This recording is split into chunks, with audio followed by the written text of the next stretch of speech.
Hello everybody, आप लोगों का स्वागत है मेरे इस चैनल पे रेड टेक्नोलॉजीज विद जीत घोष।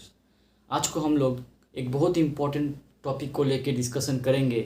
ये टॉपिक इसलिए भी इम्पोर्टेंट है बिकॉज अभी के ज़माने में, अभी जिस टाइम हम लोग काम करते हैं रेडियोलॉजिकल फील्ड में, रेडियोग्राफी को हम लोग परफॉर्म करते हैं, वो एक मॉडर्न ज़माना है जहाँ पे आर्टिफिशियल इंटेलिजेंस का बहुत एक इम्पॉर्टेंट रोल धीरे धीरे ग्रो कर रहा है।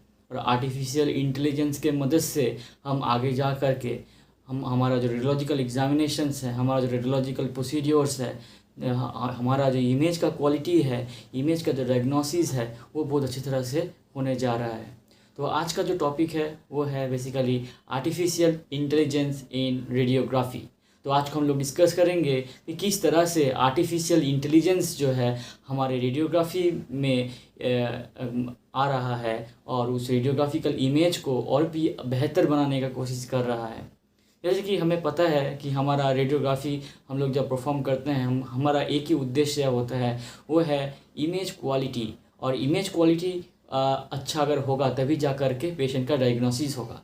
अगर पेशेंट का प्रॉपर डायग्नोसिस किया जा सकेगा तभी जा कर के जो है उस पेशेंट का प्रॉपर ट्रीटमेंट प्लान के अकॉर्डिंग पेशेंट को ट्रीटमेंट किया जा सकेगा। अगर पेशेंट का प्रॉपरली डायग्नोसिस नहीं कर सकेंगे हम लोग with the help of the examination, with the help of the images, अगर इमेज का क्वालिटी उतना अच्छा नहीं होगा तो फिर क्या होगा? तो फिर पेशेंट का डायग्नोसिस प्रॉपर नहीं होगा, और पेशेंट का डायग्नोसिस अगर प्रॉपर नहीं होगा तो फिर क्या होगा? पेशेंट का ट्रीटमेंट प्लान भी प्रॉपर से नहीं किया जाएगा, जिसके वजह से पेशेंट को सही होने में दिक्कत हो जाएगा, सही होने में टाइम लगेगा। ठीक है, प्रॉपर ट्रीटमेंट पेशेंट को नहीं मिल पाएगा। तो एक अगर हमें कोई भी इमेज को अच्छी तरह से देख करके इंटरप्रिटेशन करना है, हमें प्रॉपर डायग्नोसिस करना है, तो वो सबसे ज़रूरी चीज़ क्या है? सबसे ज़रूरी चीज़ है इमेज का क्वालिटी अच्छा होना चाहिए। अभी क्वेश्चन राइज करता है कि इमेज का क्वालिटी को अगर हमें अच्छा करना है तो फिर हमें क्या करना चाहिए? इमेज का क्वालिटी को अच्छा करने के लिए जो है हमें एक्सपोजर फैक्टर्स ज़्यादा लगाना पड़ेगा। लेकिन एक्सपोजर फैक्टर्स अगर हम ज़्यादा लगाएंगे, एक्सपोजर फैक्टर्स को अगर हम ज़्यादा लगा के हम लोग एग्जामिनेशन को परफॉर्म करेंगे तो फिर वो पेशेंट का रेडिएशन डोज को इंक्रीज़ कर देगा। ठीक है, इसीलिए हम लोग को ये पहले से ही सिखाया जाता है कि जितना ज़रूरत है रेडिएशन एक्सपोजर्स, उतना रेडिएशन एक्सपोजर को यूज़ करके जो है हम लोग एक इमेज को बनाएंगे जिससे एक डायग्नोस्टिक इन्फॉर्मेशन हमें मिले, जिसको हम लोग कहते हैं एलारा। जितना कम से कम रेडिएशन एक्सपोजर्स दे करके एक अच्छा इमेज बनाया जा सके, जिस इमेज से जो है पेशेंट का प्रॉपर डायग्नोसिस किया जा सके, वही हमें हर वक्त जो है ट्राई करना चाहिए। ठीक है, हमें डीएसएलआर जैसा चकाचक, डीएसएलआर जैसा हाई क्वालिटी इमेज नहीं चाहिए जिसमें बहुत हायर डिटेल्स रहता है, लेकिन हमें एक इस तरह का इमेज चाहिए जिस इमेज से हमें डायग्नोसिस हम लोग कर सकें, डायग्नोस्टिक इन्फॉर्मेशन हमें मिल सके। तो जितना कम एक्सपोजर दे करके जो है हमें एक अच्छा इमेज मिल सके, उसी का हमें ट्राई करना है। लेकिन कम एक्सपोजर देने से ये सच्ची बात है कि थोड़ा बहुत जो है इमेज का क्वालिटी लॉस होता है। ठीक है, तो आर्टिफिशियल इंटेलिजेंस का यहीं पे रोल है। आर्टिफिशियल इंटेलिजेंस के मदद से जो है हम लोग बहुत कम एक्सपोजर के मदद से जो है बहुत कम एक्सपोजर पेशेंट को दे करके बहुत ही हायर क्वालिटी का इमेज, हायर इमेज क्वालिटी का इमेज जो है हम लोग एक्वायर कर सकते हैं, जिसके वजह से जो है पेशेंट का एग्जैक्ट प्रॉपर करेक्ट डायग्नोसिस हम लोग कर सकते हैं। इसके वजह से पेशेंट का प्रॉपर ट्रीटमेंट किया जा सकता है, पेशेंट जो है बहुत इजीली रिकवर कर सकता है। ठीक है, इसी के लिए एक आर्टिफिशियल इंटेलिजेंस हमारा सॉफ्टवेयर है, जिस आर्टिफिशियल इंटेलिजेंस सॉफ्टवेयर में जो स्मार्ट डीआर वर्कफ्लो एक एल्गोरिदम है, जिसके मदद से क्या होगा, जिसके मदद से जितना रेडिएशन कम दे करके हायर इमेज क्वालिटी को बनाया जा सके इमेज का, उसी को प्रयास किया जाएगा, इससे पेशेंट का डायग्नोसिस प्रॉपर होगा। ठीक है, दूसरा है, हमें पता है कि जब हम लोग लोअर एक्सपोजर फैक्टर्स का यूज़ करते हैं या फिर पेशेंट का रेडिएशन डोज जिससे कम हो जाए, पेशेंट का रेडिएशन डोज को लिमिट में रखने के लिए हम लोग जितना कम से कम एक्सपोजर दे करके एक अच्छा इमेज को बनाया जा सके उसका ट्राई करते हैं। लेकिन कभी कभार क्या होता है, हम लोग लोअर एक्सपोजर फैक्टर्स दे करके इमेज को जब हम लोग बनाते हैं तो फिर चांसेस होता है कि इमेज में जो है नॉइस बहुत बढ़ जाता है। इमेज उतना क्लियरिटी, इमेज का जो क्लैरिटी है वो इमेज का क्लैरिटी नहीं होता है। हमें पता ही है कि इमेज क्वालिटी मतलब कि इमेज का क्लैरिटी, इमेज में जो डिटेल्स है वो अच्छी तरह से दिख रहा है कि नहीं। लेकिन लोअर एक्सपोजर फैक्टर्स के देने से क्या होता है, इमेज का क्वालिटी, इमेज का क्लैरिटी और उतना अच्छा नहीं आ पाता। इमेज में हर एक चीज़ का डिटेल्स उतना अच्छा तरह से नहीं आ पाता, इमेज में नॉइस बहुत ज़्यादा बढ़ जाता है। तो आर्टिफिशियल इंटेलिजेंस के मदद से जो है स्मार्ट नॉइस कैंसलेशंस, जो हमारा एल्गोरिदम है, स्मार्ट नॉइस कैंसलेशन सॉफ्टवेयर में इनबिल्ट एक एल्गोरिदम है जिसके मदद से जो है ऑटोमेटिकली जो है सॉफ्टवेयर, इमेजिंग सॉफ्टवेयर ऑटोमेटिकली एक इमेज में जो इमेज को हम लोग लोअर एक्सपोजर दे करके हम लोग ने बनाया है, उस इमेज का नॉइस को एकदम घटा देता है।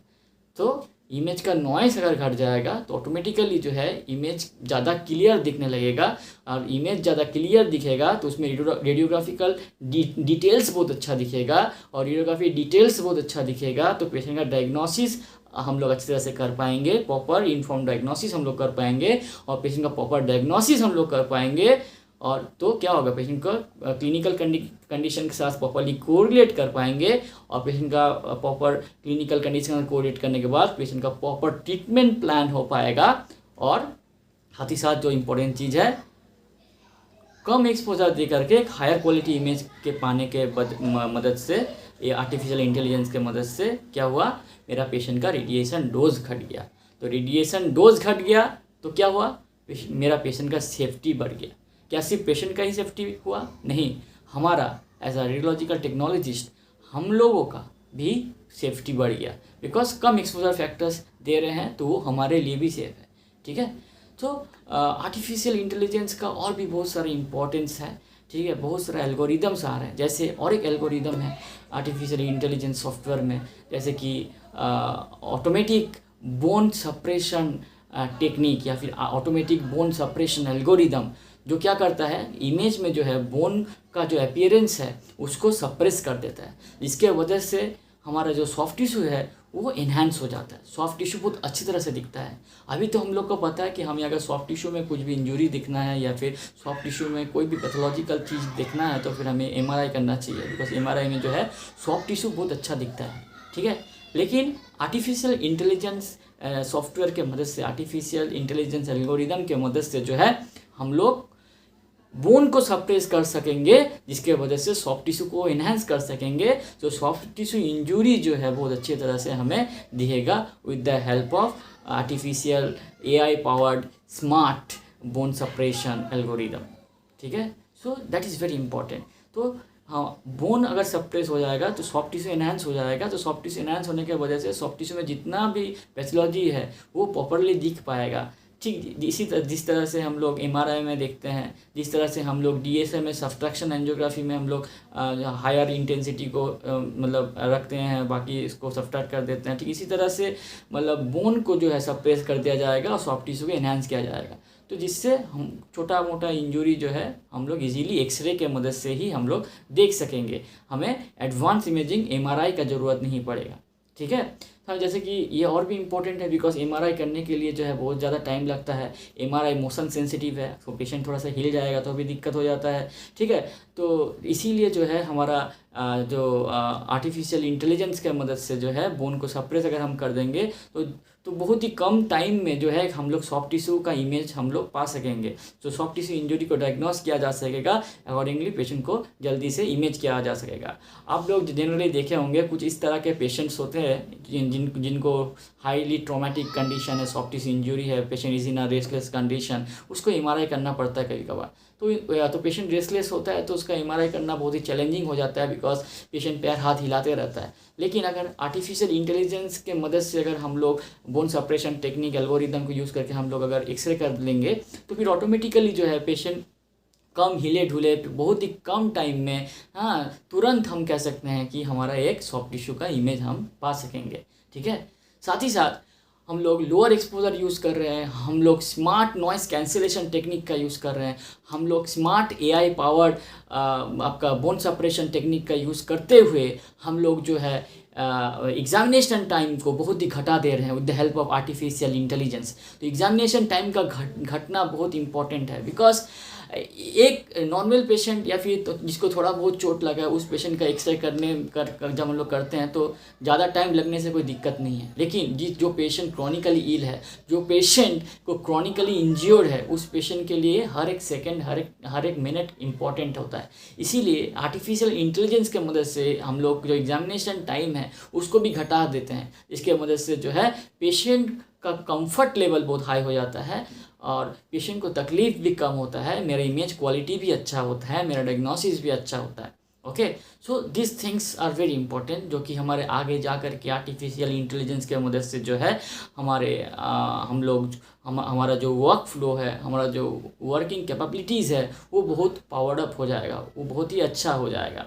ठीक है, साथ ही साथ हमारा आर्टिफिशियल इंटेलिजेंस के मदद से जो है हम लोग और जिस जगह का हमें एक्सरे करना है या फिर जिस जगह को हमें एग्जामिन करना है, जिसको हम लोग कहते हैं फील्ड ऑफ व्यू, ओके, या फिर रीजन ऑफ इंटरेस्ट, ऑटोमेटिकली वो सिलेक्ट हो जाएगा। जिस जगह का बेसिकली मुझे इमेजिंग करना है सिर्फ उतना ही जगह जो है कॉलिमेट ऑटोमेटिकली हो जाएगा। ठीक है, जिसके वजह से मेरा बाकी दूसरा शरीर का जितना भी पार्ट है वो एक्सपोज नहीं होगा। तो इससे भी मेरा रेडिएशन एक्सपोजर, रेडिएशन डोज जो है मेरा कम होगा, स्कैटर रेडिएशन कम होगा। ठीक है, so artificial intelligence is very important. तो बेसिकली आर्टिफिशियल इंटेलिजेंस सॉफ्टवेयर के मदद से, हमारा एक सॉफ्टवेयर है, ठीक है, जिसके मदद से जो है ऑटोमेटिकली हम लोग जिस एनाटॉमिकल रीजन को हमें देखना है उस एनाटॉमिकल रीजन को हम लोग फोकस कर सकते हैं। AI powered focus anatomical region, ठीक है, जो एल्गोरिदम है उसके मदद से हम लोग क्या कर सकते हैं, जिस एनाटॉमिकल एरिया को हमें देखना है वो चाहे जितना भी छोटा हो उसको बहुत अच्छी तरह से हम लोग फोकस कर सकते हैं, जिससे उस जगह का डिटेल्स बहुत अच्छा दिख जाता है। ठीक है, जैसे कि हमें पता है कि स्कैफॉइड बोन बहुत जनरली उसमें हेयर लाइन फ्रैक्चर्स आ जाते हैं, तो वो जनरली नॉर्मल एक्सपोजर मतलब फैक्टर्स दे करके वो या फिर पोजिशनिंग में उतना अच्छी तरह से नहीं दिख पाता है। ठीक है, तो उसके लिए जो है हमें कभी कभी बीम रेस्ट्रिक्टर डिवाइस को यूज़ करना पड़ता है, जैसे कि हम लोग कोन यूज़ करते हैं, तब जाके थोड़ा सा डिटेल्स बढ़ जाता है इमेज में, तब जाके जो हेयरलाइन फ्रैक्चर है स्कैफॉइड का वो दिखता है। लेकिन artificial intelligence anatomical focus algorithm के मदद से हम लोग without using any kind of beam restrictor automatically ये छोटा स्मॉलर एरिया को, एनाटॉमिकल एरिया को हम लोग फोकस करके इमेजिंग करेंगे तो उसका डिटेल्स हमें बहुत अच्छा मिलेगा, तो automatically diagnosis can be done very easily. और ये हमें पता है कि हम लोग जब भी काम करते हैं तो कुछ काम करते वक्त हमसे भी गलती होती है, कभी कभी हमारे पोजीशनिंग करने में गलती होती है, कभी कभी हम लोग करेक्ट एक्सपोजर फैक्टर्स नहीं दे पाते हैं। ठीक है, कभी कभी हमारा जो मशीन है उसके अलाइनमेंट में भी दिक्कत होता है। तो कुछ मिस्टेक्स के वजह से, कुछ अनहैपनिंग के वजह से जो है हमारा इमेज क्वालिटी कभी कभी बिगड़ जाता है, जिसकी वजह से पेशेंट डायग्नोसिस भी गलत हो सकता है। ठीक है, हो जाता है। तो इसीलिए artificial intelligence automatic positioning and correcting जो एल्गोरिदम है ये बहुत ही इम्पोर्टेंट है, जो कि ऑटोमेटिकली पेशेंट का पोजीशनिंग में अगर थोड़ा बहुत कुछ गलती है या फिर एक्सपोजर फैक्टर्स में थोड़ा बहुत कुछ गलती है, तो उसको ऑटोमेटिकली वो करेक्ट कर लेता है और एक प्रॉपर इमेज को बनाने में मदद करता है। ठीक है, सो बेसिकली मेरा आज इस टॉपिक में ये बताने का उद्देश्य था कि आर्टिफिशियल इंटेलिजेंस के मदद से हम लोग किस तरह इमेज का क्वालिटी को हम लोग एनहेंस कर सकते हैं, डायग्नोसिस पेशेंट का प्रॉपर कर सकते हैं, पेशेंट का प्रॉपर ट्रीटमेंट प्लान में मदद करता है हमारा आर्टिफिशियल इंटेलिजेंस, रेडिएशन डोज को किस तरह से घटाता है, इमेज का नॉइज़ को किस तरह से स्मार्टली कैंसिल करता है। ठीक है, तो ऑल दिस थिंग्स और भी आर्टिफिशियल इंटेलिजेंस इन रेडियोग्राफी के विषय में हम लोग डिस्कशन करेंगे। आज को हम लोग ने एक ओवरव्यू लिया कि आर्टिफिशियल इंटेलिजेंस का क्या रोल है हमारे रेडियोग्राफी में, क्या इंपॉर्टेंस है, क्या एडवांटेजेस है, हम लोग ने डिस्कशन किया। आगे जाके हम लोग आर्टिफिशियल इंटेलिजेंस के विषय में और भी डिस्कशन करेंगे कि आर्टिफिशियल इंटेलिजेंस किस तरह रेडियोग्राफी में और एडवांस वे में इमेजिंग करने में हमें मदद करेगा, पेशेंट के लिए वैल्यूएबल होगा, हमारे लिए वैल्यूएबल होगा। तो ये सब जानने के लिए आपको मेरे इस चैनल के साथ जुड़े रहना है, मेरा वीडियो को देखना है, लाइक करना, शेयर करना और प्लीज़ सब्सक्राइब जरूर कर लीजिएगा, because I am not earning anything, just मुझे मेरा उद्देश्य है कि मेरे मदद से आप लोग थोड़ा बहुत कुछ सीखेंगे तो फिर मेरा जीवन धन्य हो जाएगा। तो प्लीज़ आप लोग मेरे इस चैनल को सब्सक्राइब करें, जिससे आपको हर एक वीडियो मेरा मिले। मेरे को जितना आता है मैं उतना आप लोगों को चाहता हूँ कि आप लोग को भी आए। तो प्लीज़ मेरे साथ रहिए। Thank you very much.